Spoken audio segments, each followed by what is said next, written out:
Molly Johnson. In the 1850s, many Quebec families adopted Irish orphans, their parents dead of ship's fever on the Atlantic crossing. Alors Molly, voici ton nouveau père et ta nouvelle mère. Dorénavant, tu porteras le nom fier et historique de Bélanger. Tu es maintenant une petite Canadienne, Molly. No! We have to keep our Irish name. Mon mère me l'a dit juste avant le serment. We have to pour la mémoire de mon patrie. Ça, monseigneur, ça me paraît tout à fait acceptable. Quel est ton nom, mon enfant? Johnson, Sir Molly Johnson. Et comment t'appelles-tu, toi? Patrick. Patrick O'Neill. Et toi? Kathleen Ryan. A century and a half later, many of those names still resound in Quebec. Parlons un peu d'histoire, plus particulièrement l'histoire de l'immigration au Canada. Le 19e siècle, les portes ouvertes.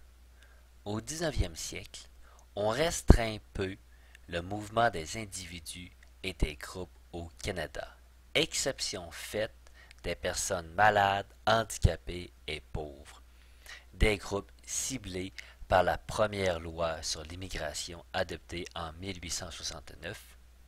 C'était l'époque de la politique nationale. L'autre exception, à compter des années 1880, concerne les immigrants chinois. En 1885, sous les pressions exercées par la Colombie-Britannique, une loi fédérale est adoptée, limitant l'immigration chinoise par l'imposition d'une taxe d'entrée. C'est là la première d'une longue série de mesures ciblant exclusivement les Chinois. Celles-ci se poursuivront jusqu'à la fin des années 1940. Plus loin dans le chapitre, nous allons aborder le sujet de l'immigration chinoise au Canada plus en détail. Pour le reste, la politique d'immigration canadienne régit surtout les responsabilités des sociétés de transport envers les personnes entrant au Canada et l'exclusion des criminels, des malades, des pauvres ou des indigents. Début du 20e siècle, restrictions raciales et nationales. À la suite de vagues massives d'immigration en grande partie européenne vers le Canada entre 1903 et 1913, ainsi qu'une série de soulèvements politiques et de problèmes économiques au lendemain de la Première Guerre mondiale. Chère maman, la souffrance ne m'est pas étrangère, mais je n'étais pas prête à ça. Ces hommes nous arrivent, mutilés et aveuglés trop souvent. Il n'y a rien que l'on puisse faire. Si cette guerre ne cesse pas bientôt, il n'y aura plus un seul homme vivant sur la terre.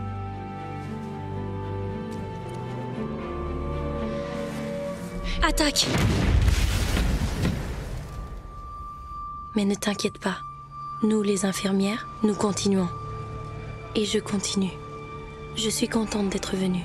Mais je pense bien souvent à quel point je serai heureuse de retourner chez nous quand tout sera fini. Auprès de ceux que j'aime. Eleanor Thompson a été décorée de la médaille militaire pour ses actes de bravoure de cette nuit-là. Eden Pringle est morte dans le feu de l'action. Elles étaient deux parmi les quelques 3000 infirmières canadiennes qui ont servi durant la Première Guerre mondiale. Une politique d'immigration beaucoup plus restrictive est mise en œuvre. En vertu de la loi sur l'immigration, modifiée en 1919, le gouvernement interdit l'entrée au pays à certains groupes, dont les communistes, les Ménonites, les Doukhobors et certains groupes associés à des pratiques religieuses particulières. Il en va de même pour les personnes issues de pays opposés au Canada pendant la Première Guerre mondiale, comme les Autrichiens, les Hongrois et les Turcs. En 1911, le gouvernement envisage même bien qu'il n'y donne pas suite, d'interdire l'entrée des immigrants de couleur noire. Ces politiques et pratiques restrictives se poursuivent jusqu'au milieu du 20e siècle. Ils n'étaient que des enfants du Nouveau-Brunswick. Ils n'avaient jamais quitté la rive nord auparavant. Papa les avait formés du mieux qu'il a pu. Mais comment aurait-il pu être prêt? C'est le temps de quitter la plage! Le monde n'avait jamais vu une telle opération. Il avait déjà servi durant la Première Guerre mondiale. Il avait gagné le droit de rester à la maison, d'élever ses enfants. Mais comment pouvait-il envoyer ces garçons au combat et ne pas être à leur côté?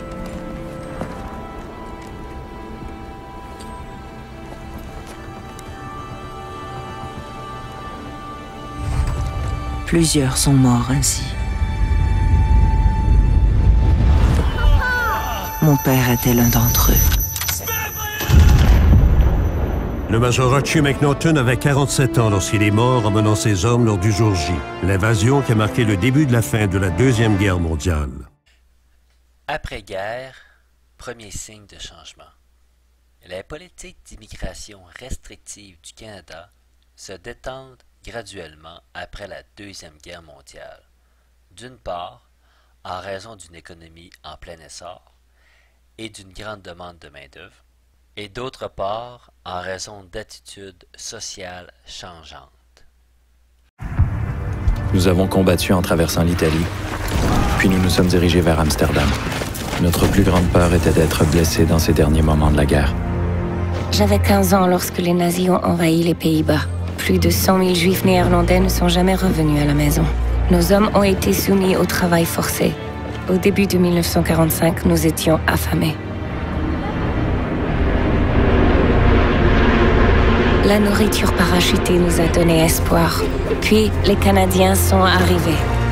Avant Amsterdam, je n'aurais pas pu expliquer pourquoi nous étions là, si loin de chez nous. Mais les Néerlandais nous ont montré pourquoi c'était important. Papa voulait que j'amène des soldats à la maison pour les remercier.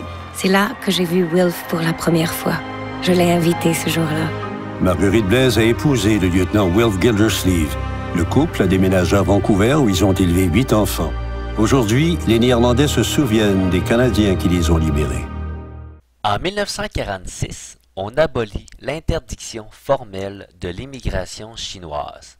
6 ans plus tard, une nouvelle loi sur l'immigration poursuit l'application des politiques discriminatoires canadiennes à l'endroit des immigrants non européens et non américains. Toutefois, en 1962, Ottawa exclut la discrimination raciale du système d'immigration.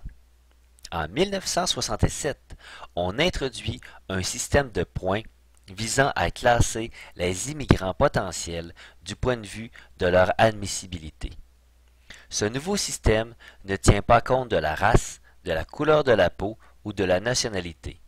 On décide plutôt qui entrera au pays sur la base des compétences professionnelles, du niveau d'éducation, des capacités linguistiques, la maîtrise du français ou de l'anglais, et des liens familiaux.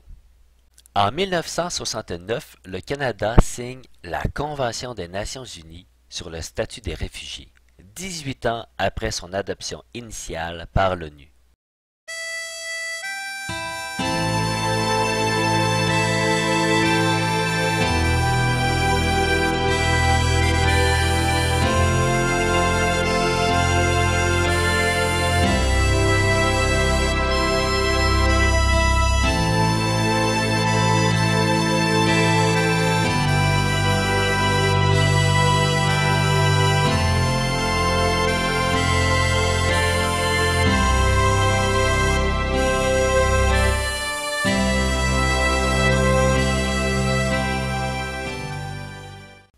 Si ce n'est qu'il place les réfugiés dans une catégorie humanitaire spéciale d'immigrants, le Canada ne met en place aucune mesure officielle pour l'examen des demandes de statut de réfugié. C'est quoi un réfugié? Un réfugié, c'est une personne obligée de quitter sa maison, et la plupart du temps, son pays, parce qu'elle est en danger. La moitié des 45 millions de réfugiés dans le monde ont quitté leur pays parce qu'il était en guerre, comme par exemple en Syrie ou en Afghanistan. Les autres réfugiés sont souvent persécutés à cause de leurs opinions religieuses ou politiques. Ils vont où ces réfugiés s'ils sont obligés de quitter leur pays?